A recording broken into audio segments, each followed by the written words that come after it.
Yeah.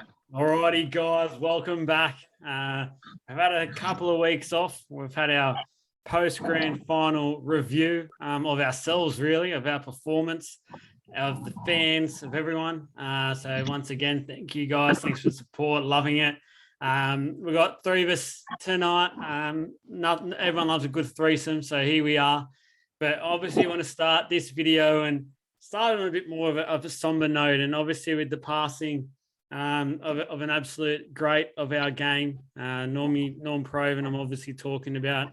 It speaks volumes of a man who's on the actual trophy, and pretty much everyone in the game knows of him, knows him somehow, no matter how young you are, because of the trophy, really. So you've always looked into him. His record is phenomenal, which I've got Sid to talk a bit more about in a second. But look, condolences are out there for Norm's family, friends, everyone in the rugby league community, really, because it is a pretty sad day. I've got to admit, I woke up and when I seen it, it was a pretty sombering sort of minute or two for myself. So I just sat in the car and just thought, oh crap, this is a bit surreal, and didn't really get me. So Sid, I'll give it to you first of all. Obviously a massive Dragons man, so this touches a little bit more. I know you've had some dealings with him as well. So welcome back, Sid, and take it away.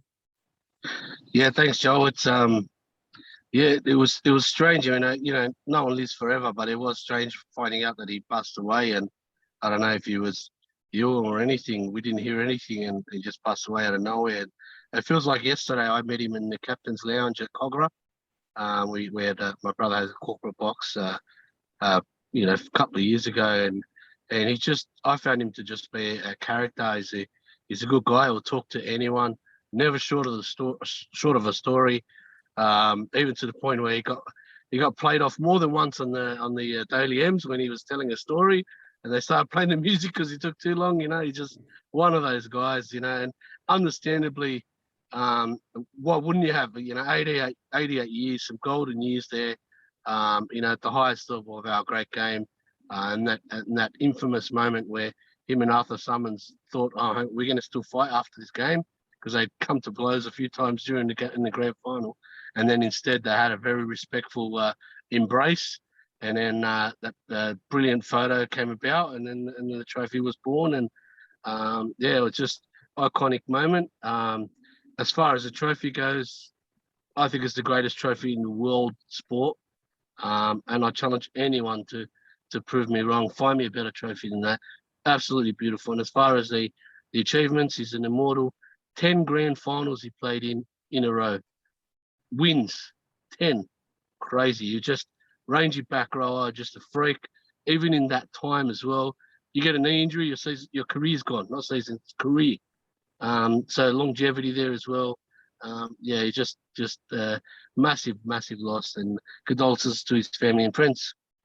Very well said, mate. Really, really well done. And when I set you this achievement at short notice, you've accepted it and done it with flying colours. Jace, welcome back, brother. First of all, got any last thoughts or words on Norm and some of your memories of the bloke? No, it's a sad day for rugby league. Yeah, like you said, it doesn't matter how old you are, you know of the bloke because he's part of that iconic trophy in that moment. So it was a bit surreal, just like you said as well. Waking up and seeing that news, and it's such a shame to lose such a figure in the game, but he's immortalized in the game forever in that trophy. So condolences to his family. Yeah, very well said, mate. And look, try and pick the mood up a little bit here now, and we've got some positive news this week that has come out in the game, and that's obviously with the 17th team being announced for 2023 to start. So they'll have basically a year and a bit to get organised, really. Obviously talking about the Dolphins, and that's our weapon of the week. So welcome the Dolphins. Pretty exciting times that I believe anyway. Want to know what your guys' thoughts are on this. We're going to obviously talk a bit later in the video about some possible signs and who would go for. Bennett's been announced. He's going to be there for about 3 years and maybe a bit more in a coaching mental sort of capacity afterwards. But a huge get. First of all, plenty of players want to still play with him. We've obviously heard Munster throughout the year say he wants to play with him. So there's some huge names that already want to go there by the looks of things. But are you boys all for this 17 team and it being the Dolphins? Please give me your reasons if you are, or if you're not for some reason. Let us know that one as well, Jace. I'll go to you first regarding this. I'm pretty keen for it. Like I think it's a good thing. Expanding our game needs to expand. It needs to, every few years, just some sort of expansion. It started with the women's competition, and now they're adding the 17th team. I think it's a good thing for the state of Queensland. 2 teams in Brisbane. You see Sydney with multiple teams in that the Greater Sydney area, and I think it'll be a good thing for Brisbane. For Dolphins, I think they might have a few lean years because Brisbane is the Broncos are quite a big club, and the people Brisbane folks here they're quite loyal, so I think it might be a few lean years there, and if they got the cash to keep them afloat during those lean years, I think they'll come out the other side better for it, and they'll get quite a fan base. In terms of players, it'd be really interesting to see, like having that 17th team, and whether they blood a few of the local boys or they just try and buy. Be interesting to see, but they definitely need a key half. They have to have a key half and a key hooker, and then they can just build a team around them, I think. But yeah, I'm happy to see it.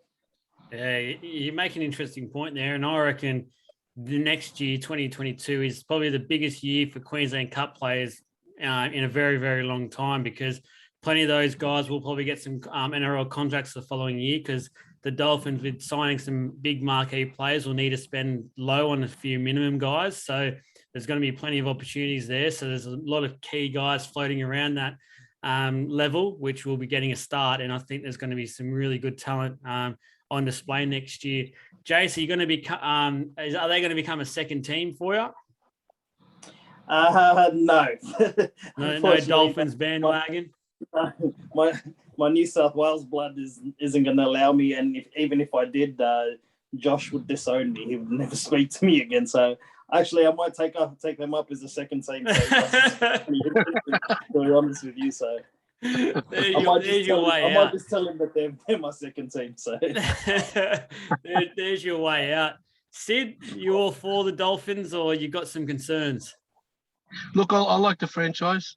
They've got a ready-made stadium. It's a couple of years old, very similar to Parramatta's stadium, but a couple of years older. 30,000 seater, all-seater stadium. I like the colour. I like the Dolphins. It reminds me of NFL, the Miami Dolphins. And the Sunshine State as well. I know they're not near the water, I don't think, in Redcliffe. No, they're at the water. Oh, they are? Beautiful. Yeah, it's water. Okay, even better. Yeah. He's done his research. Makes sense. Well, you can tell he's from Bankstown, folks. Yeah. We don't have water here. We just hose our kids down. There you go. There's your beach. George's River. George's River. Yeah, exactly. It's good. And the question of money, there's no issue there. They reckon they've got 70 million in the bank. 70 million. So they're going to be a powerhouse.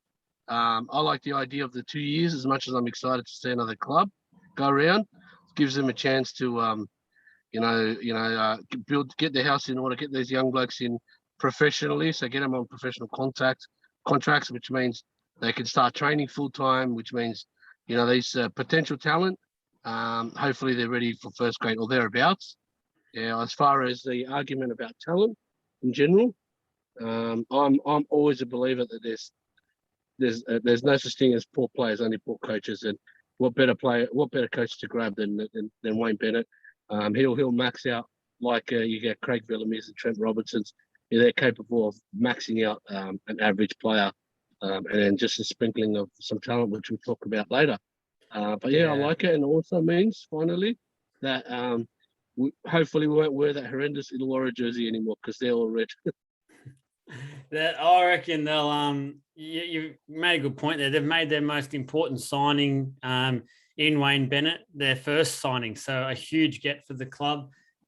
Someone who all 16 clubs will be worried about sniffing around for the next year, trying to recruit players. It's not a guy you want talking to some of your better players.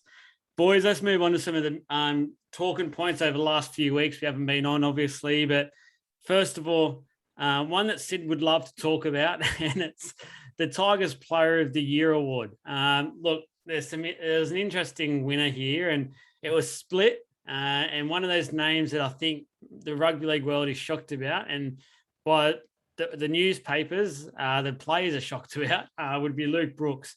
Look, we haven't been a big fan of Luke Brooks, it's fair to say. I don't think he had a good year at all.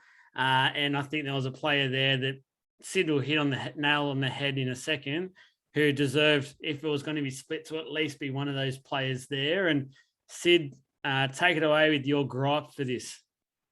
Oh, look, this it felt like a effort award, because Luke Brooks did make an effort. He tried hard all year, but he's so far out of form and has been for 2 or 3 years. You can always tell when a player's out of form when he's running randomly, because in the paper the day before they said, he needs to run it more. His stepping is off, both in placement and in timing and in distance from the defensive line, because when they lose confidence, they don't engage the line so much. It was all over the shop. His kicking game, I'd be guessing, but I'd say I've seen him kick it out on a full more than any other halfback. And now on the flip side, the guy that I thought should have got it is definitely Adam Dewey, and he lifted the team to another level. Whatever he did, whether it was 5'8" or in centre, he's a real student of the game off the field. He studies.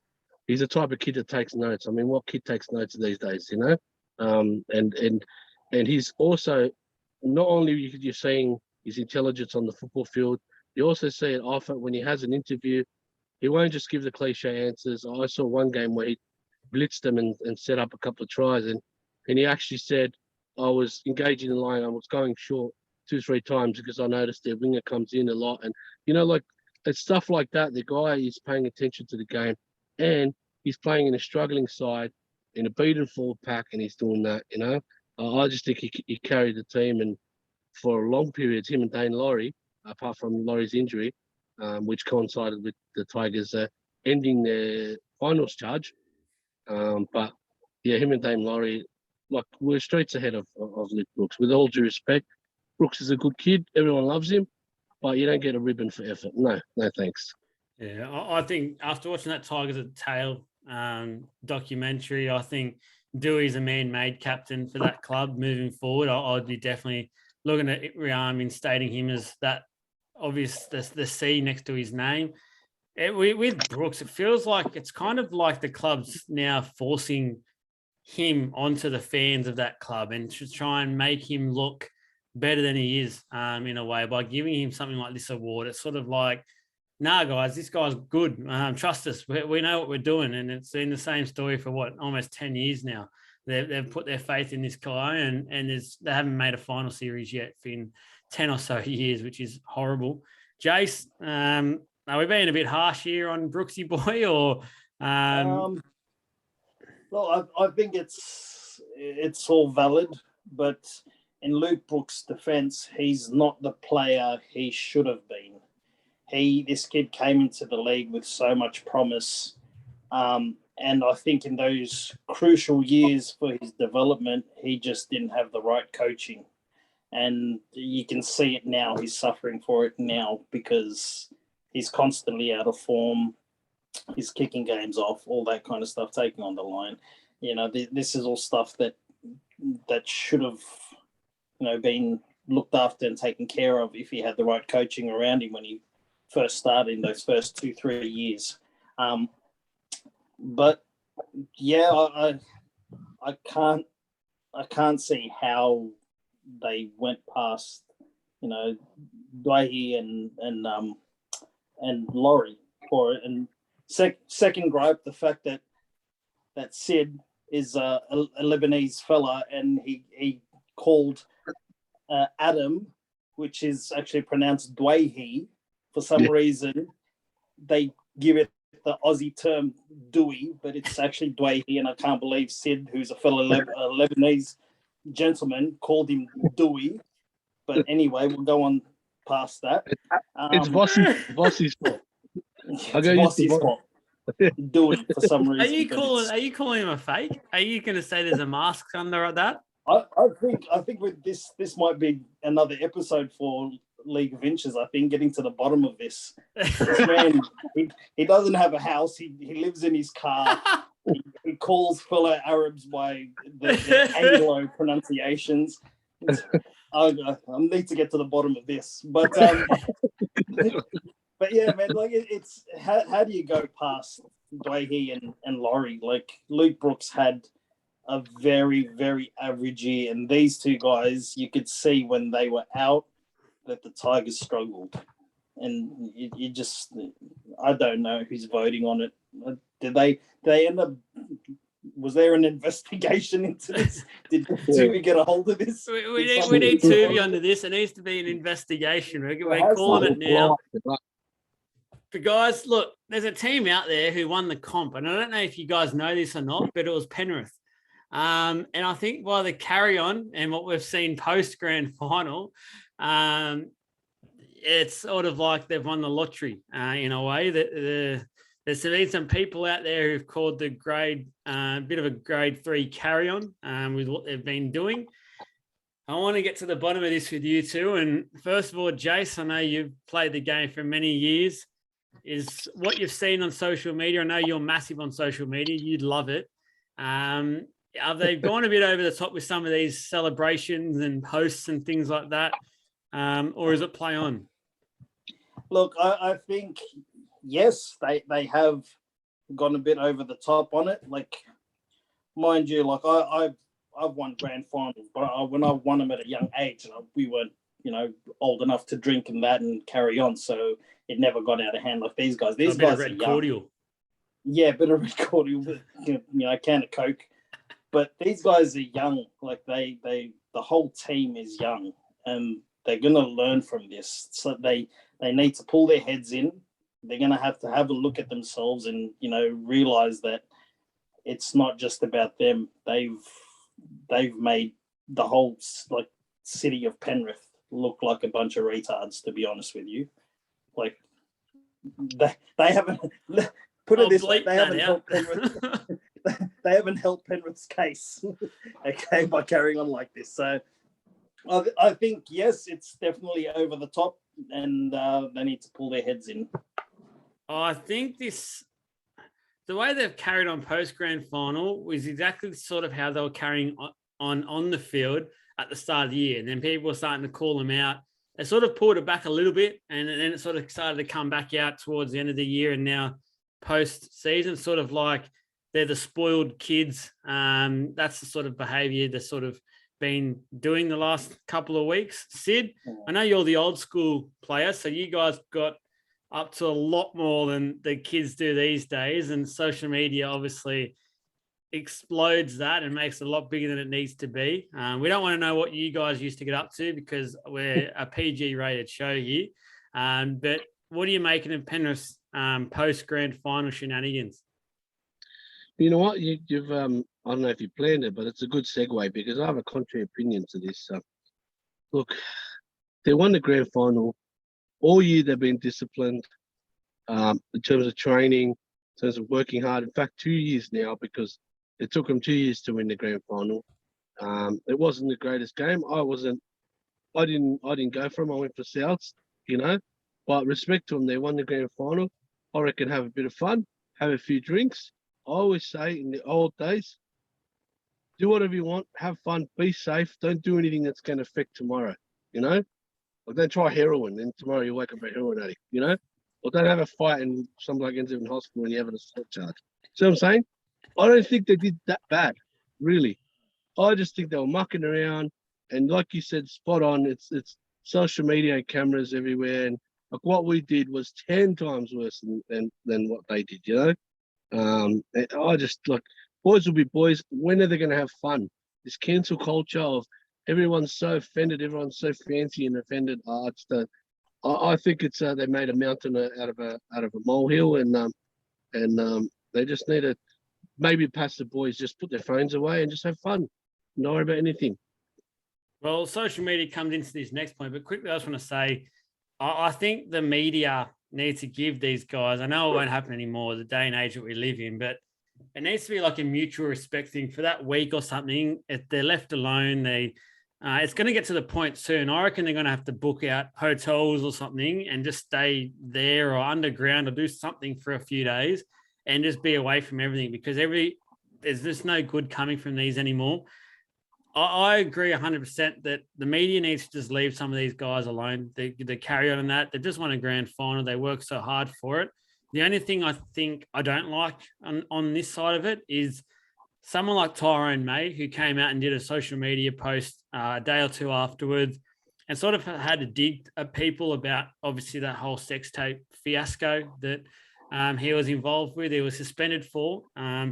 I'm not going to go into much more detail of that, but there was a lot more to that story. And I think Tyrone May, if he had his time over again, wouldn't have posted that, because that was a pretty stupid thing. So you've put the spotlight straight back onto yourself in a situation where you're probably the one in the wrong. You shouldn't have put yourself in that situation to start with. So I don't know why, once it's all gone and dead and buried, you're bringing that up in a massive week of partying for yourself with your teammates. So just be careful there, guys, because that sort of stuff can really do you some trouble.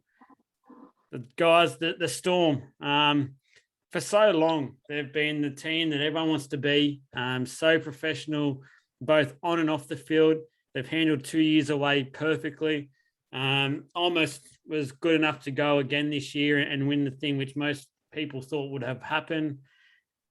And then they're sort of just, the wheels came off the last couple of weeks when you look back on it now, and you can sort of see some things. And it probably started when they lost to Para a couple of weeks before the finals, and then it just sort of went downhill from there. But obviously then we've seen two players who last year were put up in spotlights for how they carried on after the grand final win. This year they're coming off a loss, and they're in doing the white powder fiasco, which wasn't a good look. Again, a phone out, which I don't know why a blanket rule should be no phones. We've all said that now. We all know it. But this isn't a good look at all. There's no really sugarcoating this. So, sorry about the pun, but it can't sort of happen. What are your thoughts on this one? And is this showing some weakness in the fact of the Storm now are starting to find a few chinks in their armour? I'll give you this example is Cameron Munster, for mine, is no doubt a good player. I think personally he might be a bit slightly overrated than actually what he is. He's been around some really good teams his whole career, and this year he sort of has been found out a bit. I don't think he was that good this year. Please don't shoot me for saying that. But throughout his career, he had the big three. So he started off with having Cooper, Slater, and Smith around him the whole time. Then Cooper left. He still had Slater and Smith for a year. Slater left. Last year, he still had Cameron Smith to pull him into line. This year is his first year where it's sort of him as the main big dog, so to speak. The wheels have fallen off for him. He's sort of gone down the wrong path, it seems, and hasn't been able to keep a lid on things and pull himself into line when it needs to happen. And we've got to this situation now where he was talking about leaving the club early and things like that, which never used to happen at the Storm. Jace, where is not just Munster, but where's the Storm at the moment? Are you starting to think that, hang on, this mighty powerhouse, there's some signs here that it could be going? I think you're right with the whole big three. They had that big three for a long time, but the main thing about the big three that they had was the maturity level. Like, you didn't see those guys carrying on, like, off the field, on the field. You didn't see them doing that. They had that maturity and they carried it with them all the way. Now that, like you said, that maturity has moved on, it's just these guys, an immature bunch. And like you said, the wheels are starting to come off because there isn't that, leader, out and out leader there to pull them in line, to tell them to pull their heads in and start acting right. Like it's I think there's going to be a lot of fans around the league that are happy to see Melbourne fall off the wagon. I think they're sort of everyone's second most hated team behind Manly, but I honestly don't think that they're going to be that powerhouse for much longer unless they get that maturity, that leadership back in there. Yeah, well, and I think next year might be Bellamy's last year at the club, unless he stays on as a coaching director. So there could be some massive changes coming up for that club, and it is a bit of a worry because these things never used to happen. I know there used to be stories where they would be out and about, and then one of the players would start to run a bit of a muck, and he'd get the tap on the shoulder from one of the big three that would just say, "Mate, here's your money. Go get a taxi and see you later. We'll see you in the morning." Sid, where are you finding the Storm at the moment? And obviously this fiasco with that white powder. Okay, I'll start with on the field. On the field, I called it early, and I don't get them all right. Of course, I don't get hardly anything right, but I feel like they picked it early on the field. Second last to Jason, but came last. At least you got a spoon like the dogs. Anyways, yeah. On the field, I felt they were picked too early. They were putting on 50 and 60 points on teams. They put 60 past the Tigers, if I recall correctly, 66, a record score. But yeah, they were doing the same thing over and over again, and as I say, the finals is a different competition, and they struggled with the line speed and the intensity, and the refs put the whistle in the pocket, so they stopped trying to blow less penalties, and it didn't work for the Storm. Now, as far as the leadership goes, I 100% agree. He's not a good leader, Munster. I think their on-field leader was Brendan Smith. Actually, on-field, there were times when they looked a little bit rudderless, and then he'd do a ridiculous hit up on the biggest players on the field, and his big boys would have no choice but to be embarrassed and go, "Oh shit, we better start running hard as well," So he really led, and he was very skillful. Perhaps because he's so tough, Brendan Smith, I'm talking about. People forget how smart he is as a rugby league player. And I think he was their leader, and he was sort of walking wounded towards the end of the year. He had a game off to have a rest and wasn't quite at his best at the right time. Now, off the field, that cocaine stuff, let's be honest, it's a common social problem. It's been around since the 70s. Anyone with a bit of money, it's known as the rich man's drug. Anyone with a bit of money, if you don't do that, you're almost not cool. I've been to 1,000 parties where that came out. The issue for me is definitely, obviously, I'm not interested in that sort of thing, but good luck to them if they are. But the issue for me is definitely that idiot with the phone. If he doesn't get a hiding, I don't know anything, because that's unacceptable. It's a cardinal rule. It's like your Bucks parties. Yeah? It's just the boys just don't touch your phone, and I don't know if he feels proud of himself. Really brought down the two best players, arguably two best players in the club, by pulling out his stupid phone. I don't know what he's trying to achieve there. It looked like he was just doing a message. He wasn't really focused on the guys. But yeah, there's definitely a lack of leadership. I don't like Munster. I think he's overrated as well. He's a one-trick pony with that left foot step and that palm that he always does. He's got a good array of skills, but he's definitely a step down from the big three you guys talked about. And he's definitely not a leader in character. I think he's a bit arrogant, is the word I'll use. Just quickly, don't bring in Bucks parties to this, please, mate. We've got plenty of female listeners, and I assure you, females, they are really nice, leisure. We go out just for a couple of beers, probably play some bowls, and that's probably what a Bucks party is. So please don't be alert. Some of us still have to get married, mate. Come on. Yeah. The Bucks parties are great. We just chill out. Nothing happens. So, but back on the Dolphins. On my party. Orange juice. Back on the Dolphins, boys, and this will finish up the video. I've got a little task for everyone, and it's basically we've got a whole salary cap here, but we're going to have only 4 main targets of signings, and 2 marquee players. So 2 of the big guns, 1 mid-ranger. You always need a mid-ranger to balance out that salary cap, and then a good young gun. So I know you guys probably haven't done much research into this, so I'll go first to give you guys just a bit of an example of what I sort of want here. I'll go the young gun first, and I've gone a guy who has sort of bit of family royalty up in Queensland, and that's young Sam Walker. Now, they need to make a play on this guy pretty early to get him cheap. He's obviously got a bright future. The Walker family have a really bright future, not a bright future, bright history up in Queensland.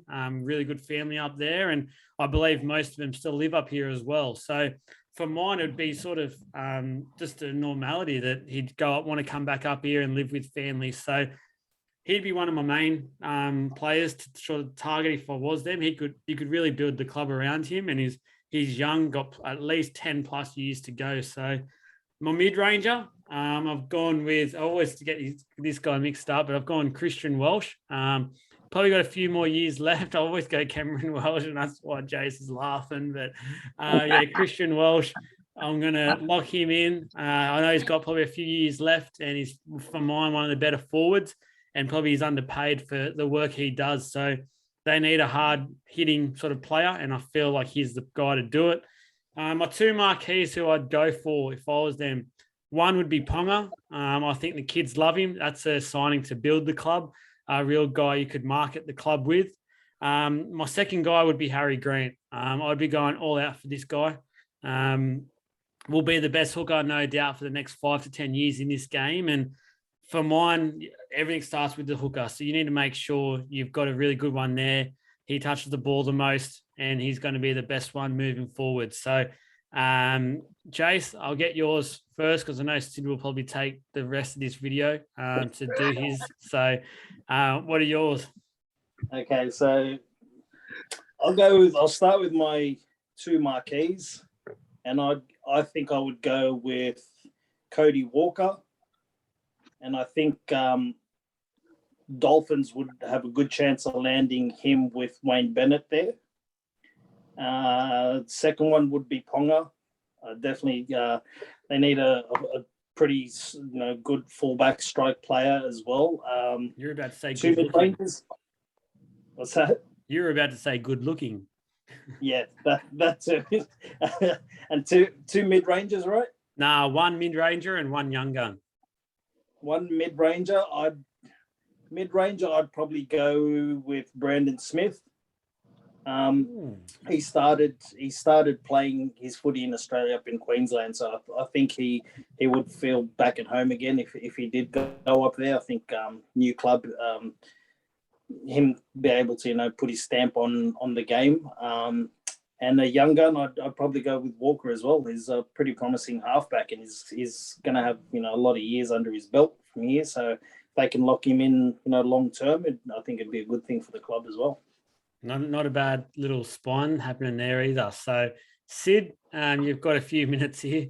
I'll ding you when you're about to be up. I'll start playing some music, but away you go. You promised me something special here. Yeah, in honor of Norm Provan, yeah, you can play me off just like loving memory of. So I would say my young gun. I was going to say the Hammer, the young gun. I think he's a great, super talent. But you broke the news a couple of days ago that the Cowboys have extended his contract. Is that right? Yeah, until the end of 2023. But we all know contracts don't mean much these days. So yeah, that's also true. I think there's going to be. I'm going to go with the homecoming theme for a young gun. I'm going to say Reece Walsh will go back to Queensland, and I think he will flourish under the structure of Wayne Bennett, where he'll play what Bennett calls structured unstructured, where there's a structure, and then when there's a quick play the ball, you go express yourself as a football player. I think Reece Walsh and Bennett would be a great partnership. And as far as a marquee player or 2, I have one, but I'm saying, and it's a scoop. It's a. Can you say your mid-ranger first then? All right, I'll Leave go your my. scoop till last, mate. Come on, you should be able to build this up. I don't know how many years this guy's got left, but he's just done it for so long, and he's just so good. And it'd be ideal for a young forward pack, and that's Jared Hargraves. I like him for a new franchise. You know, he won't take much adjusting. He's you know, he runs straight and hard, and he never takes a backward step. He'll take on all six forwards of the other team, you know, and I really respect and admire him as a front rower. As I said, over 12 years now. If he wants to keep playing into his mid-30s, then I would sign him up.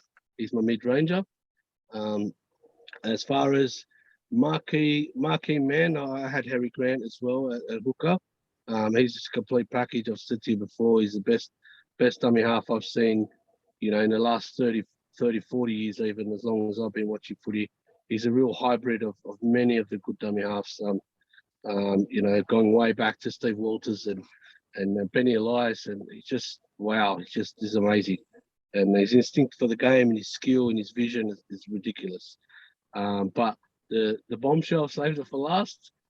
He's gonna go back. Go with Bennett, and he's gonna be a captain, and it's Cam Murray. Oh, okay. Yeah. Mark my words. Record this. Are you recording? Oh, you are. Excellent. He's the other marquee. And he's got a real good relationship with Bennett. Sorry, I've got the music happening now. Sorry about that, guys. He's been cut on the exclusive. We've got minutes remaining here, so the floor has been done. And Sid, if you are right there, I'm going to tab in the morning and ask for the odds about that. So Cam Murray with the Dolphins. They'll be asking for a lot of shirtless pictures, I know that much. So, wowee, I've seen that. But anyway, boys, that was our sort of, I don't know what that was. That was just a bit of a all over the shop one. We just covered some issues, excited about the Dolphins, and obviously sending out heartfelt condolences to the great Norm Provan. So, boys, just a quick one. We've got 20 seconds each. Sid, any final words? Anything to look forward to for the weekend? A lot of spring carnival racing. No, I'm just in mourning until the footy comes back on. I do like a bit of soccer, English Premier League. That's after hours. My wife and kids don't bother me, but that's ready. Oh, there we go. Don't listen to this wife. And Jason, I know we've got a big footy tournament on the weekend. You pumped?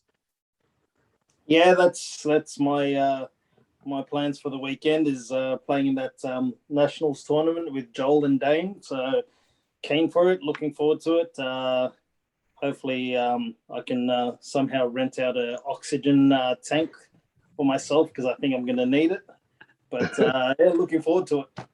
Yeah, and on that note, guys, enjoy your rest of your week. We'll be back in a few weeks and bring on the rugby league. Man, I miss it already.